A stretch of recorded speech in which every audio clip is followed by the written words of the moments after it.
فتهجد به نافلة لك عسى أن يبعثك ربك مقاما محمودا وقل رب أدخلني مدخل صدق وأخرجني مخرج صدق واجعل لي من لدنك سلطانا نصيرا وقل جاء الحق وزهق الباطل إن الباطل كان زهوقا وننزل من القرآن ما هو شفاء ورحمة للمؤمنين ولا يزيد الظالمين إلا خسارا وإذا أنعمنا على الإنسان أعرض ونأى بجانبه وإذا مسه الشر كان يئوسا قل كل يعمل على شاكلته فربكم أعلم بمن هو أهدى سبيلا صدق اللہ العظیم. تو آپ نے اس وقت کیا فرمایا تھا؟ یا اللہ میں تو رحمت للعالمین بنا کر بھیجا گیا، میں ان کو عذاب دلوانے تو نہیں آیا. یا اللہ اگر آج یہ لوگ اسلام کو قبول نہیں کرتے، دین کی بات کو نہیں مانتے، تو ان کی آنے والی نسلیں اسلام کو ضرور قبول کریں گے. تو آپ کی دعا کی وجہ سے آج جو طائف کی 100% آبادی وہ مسلمان ہیں. بڑے بڑے صحابہ کرام وہاں پر پیدا ہوئے. آج ہم جو طائف کی بستی کی طرف روانہ ہے وہ کس لیے روانہ ہے؟ یہ آپ کی دعا کی وجہ سے ہے. نعوذ باللہ اس وقت بددعا کے الفاظ نکل جاتے تو طائف کی بستی ایک عبرت کی جگہ ہوتی، ایک عبرت کا نشان ہوتا. ایسے ہی ہے پوری دنیا کے لوگ، پوری دنیا کے مسلمان ایک عبرت کی نگاہ سے دیکھتے، لیکن آپ نے ان کو بستی والوں کو، طائف کی بستی والوں کو دعا دی تھی پتھر کھانے کے باوجود. تو پھر ہمیں اس طائف کے واقعے سے، اس مختصر واقعے سے کیا سبق ملا؟ کہ اسلام کی اشاعت، اسلام کو تبلیغ، اسلام کو پھیلانے میں اگر وقتی طور پر کوئی فائدہ حاصل نہ بھی ہو، تکلیفیں پہنچے تو ان پر صبر کرنا ہے.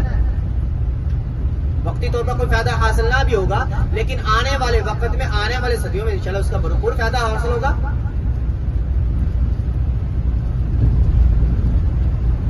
تو یہ طائف کا مختصر واقعہ تھا جو آپ کے سامنے پیش کیا ہے. تو آج لیکن یہاں پر جو ہمارا آنے کا مقصد کیا ہے اس کو جب ہم واضح کریں گے. دیکھو زندگی کے ہم قیمتی ترین اور مہنگے ترین ایام یہاں پر ہم گزار رہے ہیں. زندگی کے قیمتی ترین بھی ہیں اور مہنگے ترین ایام ہم یہاں پر گزار رہے ہیں. دوبارہ آنے کا موقع ملے یا نہ ملے تو اللہ پاک سے رو رو کر دعائیں مانگیں. یا اللہ ہمیں یہاں کی بار بار حاضری، شہر مدینہ اور شہر مکہ کی بار بار حاضری نصیب فرمائے. تو متوجہ کرام یہ مکہ مکرمہ کے کچھ فضائل تھے تو آپ کے سامنے رکھے. تو آج جو ہمارا سفر ہے وہ طائف کا ہے. سفر طائف وہ سفر جس کے بارے میں آپ سے پوچھا جاتا ہے یا رسول اللہ آپ کو سب سے زیادہ تکالیف کس سفر میں؟ تو آپ نے کیا فرمایا؟ مجھے سب سے زیادہ جو تکلیف پہنچی ہے وہ طائف کے سفر میں پہنچی ہے. یعنی کہ آپ کے سفروں میں سے جو تکلیف دہ سفر رہا ہے وہ طائف کا رہا ہے. الحمدللہ الذی وقفا والصلاة والسلام علی سید الرسل وخاتم الانبیاء. اما بعد فاعوذ باللہ من الشیطان الرجیم. بسم اللہ الرحمن الرحیم. ان اول بیت وضع للناس للذی ببکۃ مبارک وہدی للعالمین. صدق اللہ العظیم. اللہ اور اس کے رسول کے عظیم مہمانوں، سب سے پہلے آپ کو عمرے کی مبارک ہو اور اللہ پاک آپ کی حاضری کو قبول فرمائے. آمین. اور باقی جتنا بھی مجمع یہاں پر آیا ہوا ہے اللہ پاک تمام کی حاضری کو قبول فرمائے. آمین. تو دیکھو یہاں پر آنے کا مقصد کیا ہے؟ یہاں پر آنے کا مقصد اللہ ہم سے راضی ہو جائے، ہم گناہوں سے صاف ہو جائے، ہمیں دین اور دنیا کی بھلائیاں نصیب ہو جائے. یہی مقصد ہے الحمدللہ سب کا. تو محترم اکرام یہ جو ہمارا آج کا سفر ہے یہی سفر نہیں بلکہ گھر سے لے کر یہاں تک اور یہاں سے واپسی گھر تک، یہ جتنا بھی ہم یہ سفر طے کریں گے یہ بہت مبارک سفر اور بہت اعالی سفر ہے. دیکھو اس کی جو نسبت ہم گھر سے لے کے نکلے ہیں اس کی نسبت شہر مدینہ، شہر مکہ اور بیت اللہ شریف کے ساتھ ہے. جب نسبت مبارک تو پھر سفر بھی مبارک ہو جاتا ہے. مثال کے طور پر جیسے ہم گھر سے دکان کی طرف جاتے ہیں تو ہمیں کچھ نہیں ملتا، اور اسی طرح ہم جیسے گھر سے مسجد کی طرف جاتے ہیں تو ہمیں ایک قدم پر ایک نیکی ملتی ہے، ایک خطا معاف ہوتی ہے اور ایک درجہ بلند ہوتا ہے. دیکھو نسبت بدل گئی تو نظام بھی بدل گیا. یہ تو گھر سے ہم بہت مبارک نسبت لے کے نکلے ہیں، بہت عالی نسبت لے کے نکلے، اس سے بڑھ کر بھی کوئی ہمارا مبارک سفر ہوگا، اس سے بڑھ کر بھی کوئی ہماری مبارک نسبت ہوگی؟ تو دیکھو اس سفر کی، اس نسبت کی ہم نے یہاں پر لاج رکھنی ہے، تو ہم مکہ مکرمہ کے اندر کچھ وقت، چند لمحات، چند گھڑیاں یہاں پر ہم گزار رہے ہیں، تو ہمیں معلوم ہونا چاہیے یہ جگہ کون سی ہے، یہ بستی کون سی ہے، یہ شہر کون سا ہے۔ تو محترم اکرام، یہ مکہ مکرمہ وہ شہر ہے جس شہر کی عظمت کی قسمیں اللہ پاک نے قرآن پاک میں کھائی ہیں۔ آخر اس پر فرمایا لا اقسم بہذا البلد، اور دنیا کے جتنے بھی شہر ہیں ان شہروں میں سے جو عظیم شہر ہے یہ مکہ مکرمہ کا شہر ہے، تو اللہ پاک نے اس شہر کو بلد الامین یعنی کہ امن والا شہر قرار دیا ہے۔ جتنا بڑا یہ شہر ہے اتنے بڑے یہاں کے آداب بھی ہیں، کوئی شہر جتنا بڑا ہے اتنے بڑے یہاں کے آداب بھی کر لے کہ آپ نے یہاں پر کیسے وقت گزارا، صحابہ اکرام رضوان اللہ تعالی اجمعین نے یہاں پر کیسے وقت گزارا۔ ہمارے پاس اب موقع ہے ان چیزوں پر غور و فکر کریں کہ مکہ مکرمہ صحابہ اکرام نے تو یہاں پر کیسے وقت گزارا، کتنی تکلیفیں برداشت کی، آپ نے یہاں پر کتنی تکلیفیں برداشت کی۔ آپ کے راستے میں کانٹے بچھائے جاتے تھے، گڑھے کھودے جاتے تھے، دیکھو جب آپ نماز پڑھ رہے تو آپ پر اونٹ کی اوجری ڈال دی جاتی تھی۔ مکہ مکرمہ سختیوں کا شہر تھا اور قربانیوں کا شہر، اس نے یہاں پر صحابہ اکرام رضوان اللہ تعالی میں نے یہاں پر کیسے وقت گزارا۔ حضرت بلال رضی اللہ عنہ کا نام سنتے آپ؟ حضرت بلال رضی اللہ عنہ کو اس مکہ مکرمہ کے اندر تپتی ریت پر ٹایا جاتا تھا، تو حضرت بلال کون تھے؟ حضرت بلال وہ تھے جو چل زمین پر رہے تو قدموں کی آہٹ جنت میں سنائی دیتی تھی، وہ حضرت بلال رضی اللہ عنہ۔ اللہ پاک نے نوازا، ہم نوازا جو قربانیاں دی۔ دیکھو جو دین ہم تک پہنچا، جو اسلام ہم تک پہنچا، وہ کیسے پہنچا، کتنی تکلیفیں حضرت بلال نے برداشت کی۔ جب آپ حضرت بلال کے پاس سے گزر رہے ہیں تو آپ کے بھی آنکھوں سے آنسو آگے، اے بلال اتنی تکلیفیں برداشت کر رہے ہیں دین کی خاطر، اسلام کی خاطر، ہاتھ اور پاؤں میں کیلیں ٹھوکی جا رہی ہیں۔ یہ دیکھ سوچے جو دین ہم تک پہنچا وہ ایسے پہنچ گیا، دیکھو ہمارا بھی کچھ لگا ہے دین کی خاطر، اسلام کی خاطر۔ آج ہمیں جو دین ملا ہے وہ تو مفت میں ملا ہے۔ حضرت سمیہ رضی اللہ عنہ کے 85 سال کی عمر میں زندہ ٹکڑے کرنے جاتے ہیں اس مکہ مکرمہ کے اندر، اور حضرت حباب رضی اللہ عنہ کو یہاں پر گرم انگار پلٹایا جاتا تھا۔ اور اسی طرح اسلام کا سب سے پہلا شہید، ہم بیت اللہ کے گرد طواف کر کے کتنا خوش ہوتے ہیں، ہمیں خوشی محسوس ہوتی ہے، ایک سکون سا محسوس ہوتا ہے۔ یہاں دیکھو بیت اللہ شریف کے جب قریب جاتے ہیں کتنا سکون محسوس ہوتا ہے، اللہ پاک کا شکر بھی ادا کرتے ہیں۔ تو اسلام کا سب سے پہلا شہید اس جگہ پر ہوا تھا۔ تو دیکھو حدیث پاک کے اندر آتا ہے جہاں پر ہر وقت اللہ پاک کی رحمتوں کا نزول ہو رہا ہے، 120 رحمتوں کا نزول ہو رہا ہے، 60 رحمتیں طواف کرنے والوں کے لیے، 40 رحمتیں جو نماز ادا کر رہے ہیں ان کے لیے، اور 20 رحمتیں جو کچھ بھی نہیں کر رہے صرف بیت اللہ شریف کی زیارت کر رہے ہیں۔ تو ہر وقت اللہ پاک کی وہاں پر رحمتوں کا نزول ہو رہا ہے۔ پھر ہمارا وقت حرم کے اندر گزرے، نماز کے اندر، عبادت کے اندر، تلاوت کے اندر گزرے۔ بسم اللہ الرحمن الرحیم۔ محترم اکرام، آج کا ہمارا سفر طائف ہے۔ سرکار دو عالم صلی اللہ علیہ وآلہ وسلم کی سنت مبارکہ پر عمل کرتے ہوئے میرے ساتھ مل کر سفر کی دعا پڑھ لیں۔ بسم اللہ الرحمن الرحیم۔ سبحان الذی سخر لنا هذا وما كنا له مقرنين وإنا إلى ربنا لمنقلبون بسم الله توكلت على الله لا حول ولا قوة إلا بالله لا إله إلا أنت سبحانك إني كنت من الظالمين۔ ایک مرتبہ ابراہیمی اور ایک مرتبہ درود پڑھ لیں۔ اللهم صل على محمد وعلى آل محمد كما صليت على إبراهيم وعلى آل إبراهيم إنك حميد مجيد۔ اللهم بارك على محمد وعلى آل محمد كما باركت على إبراهيم وعلى آل إبراهيم إنك حميد مجيد۔ سفر کے اعمال پورے فرما لیں۔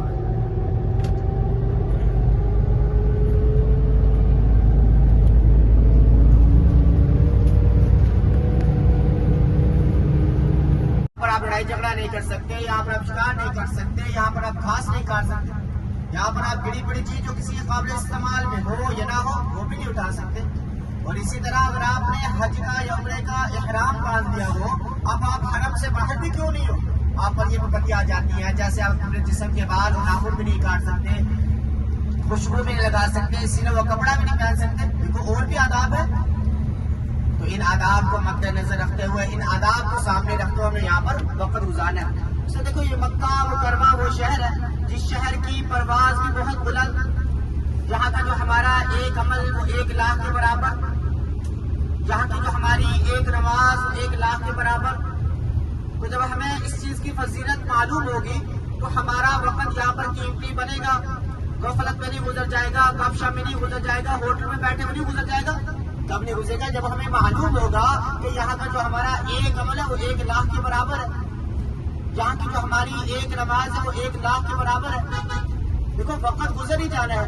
حرم کے اندر ہم نے کتنا وقت گزارا، اس سفر کو طے کرنے کے لیے ہم نے کتنا انتظار کیا، اللہ پاک سے بھی رو رو کر دعائیں مانگی، رات کو اٹھ کر اللہ پاک سے تہجد کے وقت اللہ پاک سے رو رو کر دعائیں مانگی کہ اللہ پاک نے ہمیں اس سفر کے لیے قبول کیا۔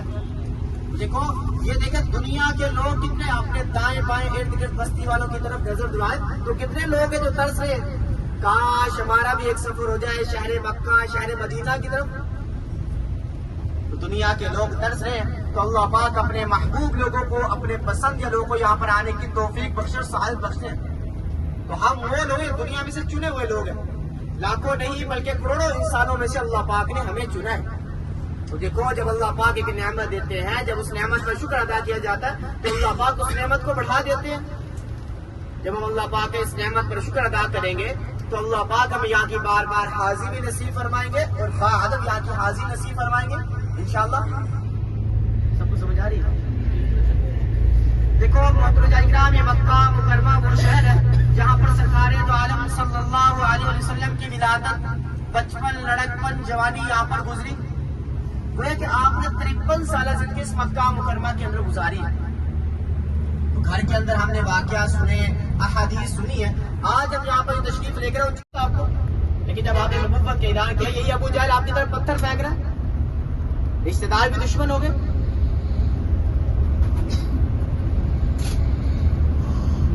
تو آپ کے لیے انگور اور پانی کا جب تحفہ پیش کیا، جب آپ نے انگور اور پانی جب نوش کیے تو آپ کی زبان مبارک پر بسم اللہ الرحمن الرحیم جب الفاظ جاری ہوئے، وہ جو غلام تھا عباس اس نے فوراً سوال کر دیا یا رسول اللہ یہ الفاظ تو میں نے کبھی نہیں سنے، نہ ہی طائف کے باشندے یہ الفاظ بولتے ہیں۔ تو آپ نے کیا فرمایا، اے میرے بھائی تم کہاں کے رہنے والے؟ اس نے کیا کہا، میں نینوا کا رہنے والا ہوں۔ نینوا حضرت یونس علیہ السلام کا ایک علاقہ تھا۔ تو آپ نے کیا فرمایا، میرے بھائی یونس علیہ السلام کو جانتے ہو؟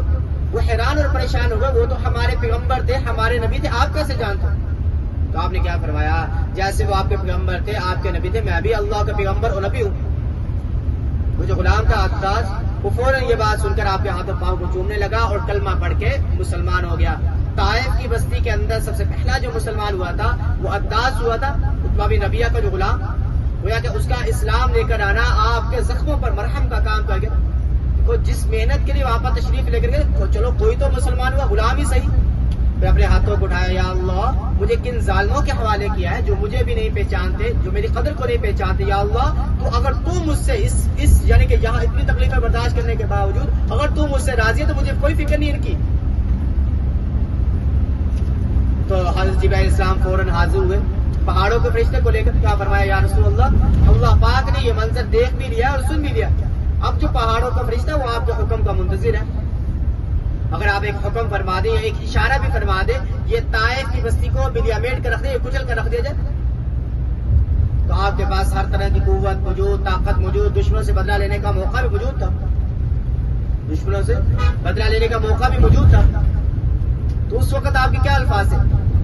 دیکھو ہمارے پاس جب قوت طاقت موجود ہوتی ہے، دشمنوں سے بدلہ لینے کا موقع موجود ہوتا ہے، پھر ہمارا رویہ، ہمارا اخلاق کیسا ہوتا ہے؟ نہیں، یہی ہمارے دشمن ہے اور ابھی ان سے بدلہ لینا ہے۔ تو آپ کا حسن اخلاق، سیرت طیبہ ہمیں کیا سبق، کیا درس ملتا ہے وہاں سے؟ اور اتنی پتھروں کی بارش کی کہ آپ کے قدم مبارک، جیسی قدم مبارک آپ اٹھا رہے ہیں تو آپ قدم قدم پر آپ پر پتھر پھینکے جا رہے ہیں، اور اتنے پتھر پھینکے کہ آپ کا پورا جسم مبارک لہو لہان ہوا، زخم سے چور چور ہوا۔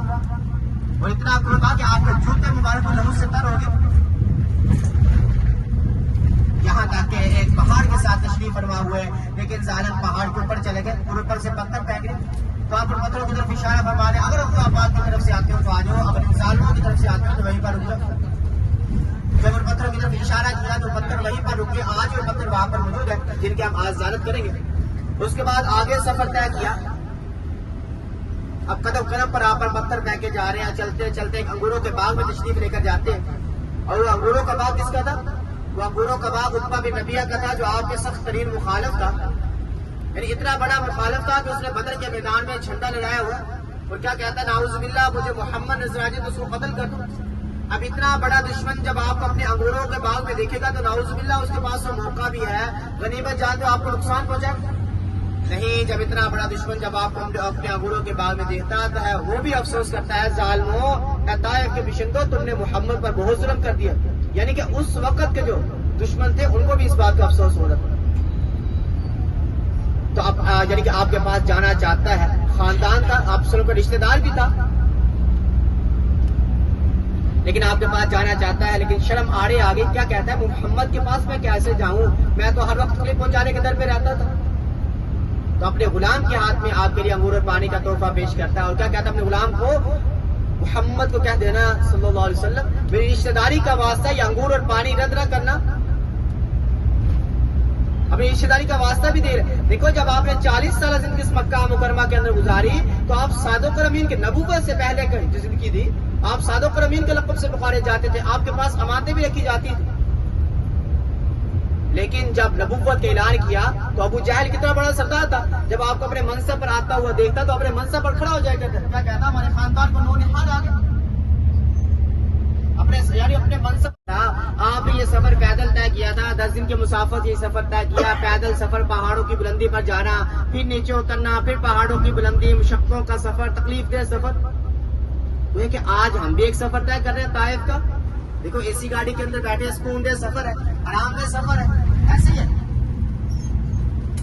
تو ہم دیکھو نسبت تو دیکھیں ہم کس کی نسبت سے یہ سفر طے کر رہے ہیں. ہم کو سیر و تفریح کی طرف تو نہیں چلے، کہ ہم پکنک وغیرہ منانے تو نہیں چلے. آج موڈ بن گیا چلو جی پکنک وغیرہ منانے چلے. تو شریعت کی طرف سے کوئی ایسا حکم بھی نہیں ملا کہ آپ نے طائف جانا ہے، طائف کی زیارت کرنی ہے. کل قیامت کے دن آپ سے پوچھ کچھ بھی نہیں ہونی تھی آپ طائف کیوں نہیں گئے، طائف کی زیارت کیوں نہیں گئے، پھر کیوں جا رہے ہیں طائف آج؟ تاکہ ہمیں معلوم ہو جائے جو دین ہم تک پہنچا، جو اسلام ہم تک پہنچا وہ کتنی قربانیوں سے پہنچا. دیکھو انما الاعمال بالنیات، اعمال کا دار و مدار نیت پر ہوتا ہے. جب ہماری نیت یہ ہوگی کہ ہمارا مقصد جو ہے وہ آپ صلی اللہ علیہ وسلم کے حکم، یعنی کہ آپ صلی اللہ علیہ وسلم نے اس سفر طائف کا طے کیا تھا دین کی خاطر، اسلام کی خاطر. آج ہم مکہ مکرمہ کے اندر موجود ہیں، ہم اپنے دائیں بائیں دیکھیں گے مینا کی خیمہ بستی کا خوبصورت منظر، اپنے بائیں ہاتھ اپنے الٹے ہاتھ مسجد خیف. یہ مسجد پورا سال بند رہتی ہے، صرف حج کے ایام میں یہ مسجد کھولی جاتی ہے. اور یہ آپ کو 3 منزل جو بلڈنگ نظر آ رہی ہے جس کے اندر اندھیرا ہے، اس کو جمرات حج کے موقع پر جو حجاج اکرام یعنی کہ مزدلفہ سے یہاں پر تشریف لے کر آتے ہیں اور سب سے پہلے بڑے شیطان کو 7 کنکریاں ماری جاتی ہیں. اسی کے اندر چلو دیکھو 3 پلر قائم کیے گئے اس طرح، پہلے چھوٹا پھر بڑا پھر آخر میں سب سے بڑا شیطان ہے. 7 کنکریاں ماری جاتی ہیں. اس کے بعد جس میں قربانی بات جو قربانی ادا کرتے ہیں اس کے بعد اپنا حلق کروانے کے بعد اپنا احرام کھول دیا جاتا ہے. اپنے دائیں ہاتھ اپنے سیدھے ہاتھ پر مینا کی خیمہ بستی کا خوبصورت منظر. دیکھو مینا کی خیمہ بستی میں ان مقامات میں سے ایک مقام مینا کی خیمہ بستی کا آتا ہے جہاں پر دعائیں قبول ہوتی ہیں. اتنی وسیع خیمہ بستی ہے جس کے اندر 20 لاکھ حجاج اکرام آرام سے قیام پذیر ہو سکتے ہیں. لیکن اتنی وسیع خیمہ بستی کے اندر اب ہمیں کوئی بھی نظر نہیں آ رہا. کیوں نہیں نظر آ رہا؟ کوئی رہائش رکھ لے، رہائش پذیر ہو جائے. نہیں، اللہ پاک کا حکم نہیں ہے. جب اللہ پاک کا حکم آتا ہے تو دنیا کے کونے کونے سے حجاج اکرام یہاں پر تشریف لے کر آتے ہیں. کوئی دنیا کا کونا ایسا نہیں ہوتا جہاں سے حجاج اکرام یہاں پر تشریف لے کر نہ آتے ہو. دنیا سے کچھ خوش نصیب لوگ یہاں پر تشریف لے کر آتے ہیں. تو یہ جو ہم جو نفق کراس کر رہے ہیں یہ بھی مینا کے اندر ہی ہے. جیسے ہم نفق کراس کریں گے کچھ حصہ مینا کی خیمہ بستی کا وہ بھی اپنے دائیں ہاتھ پر اپنے سیدھے ہاتھ پر. یہ دیکھو پہاڑوں تک آپ نظر اڑائیں گے تو پہاڑوں تک ایسی خیمہ بستی. دنیا کے اندر ایسی خیمہ بستی آپ کو کسی بھی جگہ نظر نہیں آئے گی. دنیا کے اندر ایسی خیمہ بستی اور دنیا کی عظیم جنت ان مقامات کو کہا جاتا ہے. دنیا کی جب کفار مکہ آپ کو طرح طرح کی تکلیفیں پہنچانے لگے، اب مکہ مکرمہ میں رہنا مشکل ہو گیا، تو آپ نے پھر مکہ کی جو دائیں بائیں کی بستیاں تھی وہاں پر نظر دوڑائی۔ تو آپ کی سب سے پہلی نظر طائف کی بستی پر پڑی، کیونکہ طائف کے جو لوگ تھے وہ مالدار لوگ رہتے تھے، عمرا لوگ رہتے تھے، اور طائف کے سرداروں نے وہاں پر بڑی بڑی کوٹیاں بنا رکھی تھی۔ تو آپ نے کیا فرمایا، اگر یہ لوگ اسلام کو قبول کر لیں گے، دین کی بات کو مان لیں گے، تو عرب کے باقی لوگ بھی ان کو دیکھ کر اسلام کو قبول کر لیں گے، دین کا مول بالا ہو جائے گا۔ تو اسی وجہ سے نبوت کے 10ویں سال آپ نے اپنے غلام زید بن حارثہ رضی اللہ عنہ کو اپنے ساتھ لے کر یہ طائف کا سفر شروع کیا تھا۔ تو آپ کو نبوت ملی 40 سال کی عمر میں، 10 سال مکہ مکرمہ کے اندر آواز لگائی، اے لوگوں کلمہ پڑھ لو، مسلمان ہو جاؤ، کامیاب ہو جاؤ، کوئی خاطر خواہ اضافہ نہیں ہوا۔ پھر آپ نے مکہ کی جو دائیں بائیں کی بستی تھی وہاں پر نظر آئی، اب مکہ مکرمہ میں رہنا بھی مشکل ہو گیا، پھر آپ نے یہ طائف کا سفر شروع کیا تھا۔ تو سب سے طائف کے اندر ایک بہت بڑا قبیلہ آباد تھا، بنو ثقیف کا۔ سب سے پہلے جو دعوت دی وہ سرداروں کو دی، لیکن انہوں نے بد اخلاقی کا مظاہرہ کیا، گستاخیاں کی، طرح طرح کی باتیں۔ کیا کہتے ہیں کہ اللہ پاک کو اتنا غریب آدمی ملا تھا جس کو نبوت دے دی گئی؟ کیا اللہ پاک کو اور آدمی نہیں ملا تھا جس کو نبوت دے دی جاتی؟ مکہ مکرمہ کے اندر بہت بڑے سردار موجود تھے، ان کو نبوت دے دی جاتی۔ اب طرح طرح کی باتیں سننے کو مل رہی ہیں۔ پھر آپ بستیوں کی طرف رخ کیا، اے لوگوں بستیوں کی طرف جب آواز آئی تو ان کو یہ بات ناگوار گزری، تو انہوں نے اباش لڑکوں کو، شریر لڑکوں کو ابھارا جو آپ کے پیچھے لگا دیے گئے، جو اب آوازیں کس رہے ہیں، نعوذ باللہ گالیاں بکی جا رہی ہیں، برا بھلا کہا جا رہا ہے آپ کو۔ دیکھو ہم سب سنجیدہ لوگ ہیں، ہم کسی شہر میں، کسی محلے میں یا کسی بستی میں جائیں، ہمارے پیچھے کوئی آواز کسی یا کوئی گالی بکے تو پھر ہمارا رویہ، ہمارا اخلاق ہمیں کہاں تک اجازت دیتا ہے؟ وہ تو 2 جہانوں کے سردار جو رحمت للعالمین اس جہان والوں کے لیے بنا کر بھیجے گئے، انہوں نے لوگوں کی باتیں سنی، تکلیفیں برداشت کی، اور یہیں پر بس نہیں کیا پھر انہوں نے